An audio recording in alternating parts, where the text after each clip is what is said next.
क्या आप भी हैं रिश्तेदारों से परेशान? क्या आप भी उनकी हेकड़ी निकालना चाहते हैं?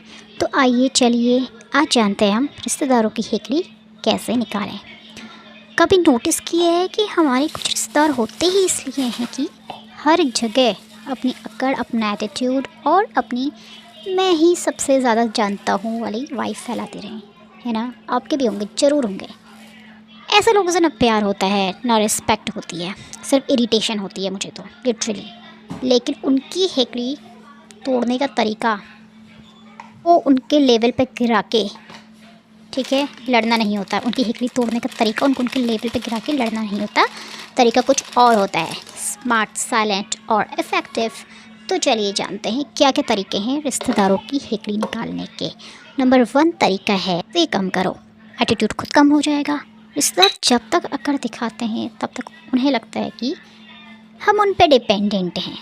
जितनी ज़्यादा अटेंशन दोगे उनको, उतनी ज़्यादा उनका घमंड बढ़ेगा। बस थोड़ा डिस्टेंस रखो, थोड़ी फॉर्मेलिटीज़ रखो।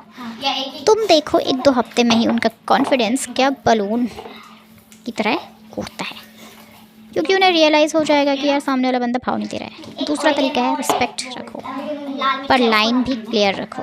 रिस्पेक्ट करो उनकी, लेकिन जो एक रिस्पेक्ट की लाइन होती है उसको क्लियर रखो। ये फॉर्मूला हमेशा वर्क करता है। नरमी से बात करो पर सीधी स्पाइन के साथ, ना चिल्लाना, ना आर्ग्यू करना, न जानकर उनकी इंसल्ट करना।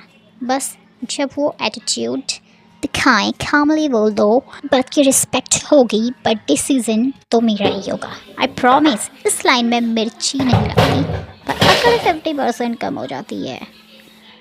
तो चलिए तीसरे नुस्खे की ओर, कि क्या है रिश्तेदारों के कड़ों का उतारने का नुस्खा। बातें नहीं, अपनी लाइफ काम से सुधारो, ठीक है? सिर्फ बोलो मत, काम ऐसा करो कि सामने वाला खुद आपकी रिस्पेक्ट करे। मोस्ट रिश्तेदार की प्रॉब्लम्स क्या होती है ना, वो आपको हमेशा नीचा दिखाने चाहते हैं, दिखाने की कोशिश करते हैं ताकि उन्हें सुपीरियर फील हो।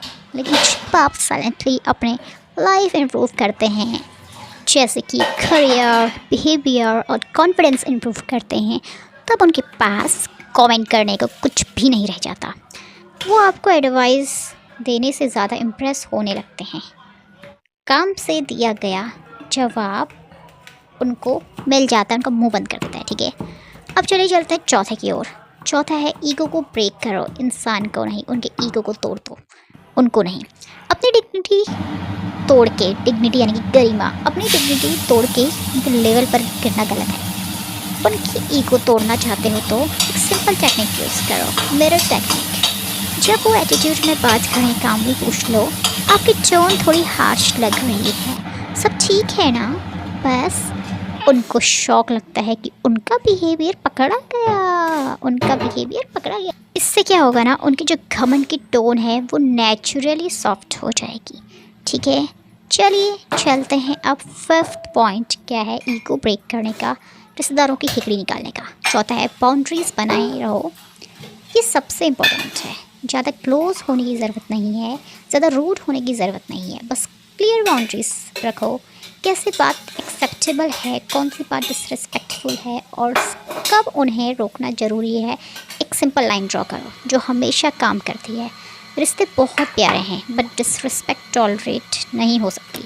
याद रखो, रिश्तेदारों की हेकड़ी उनसे लड़कर नहीं, स्टैंडर्ड ऊपर करके टूटती है। जितना काम क्लियर और इंडिपेंडेंट आप रहेंगे, उतनी ही उनकी हेकड़ी टूटेगी। धन्यवाद।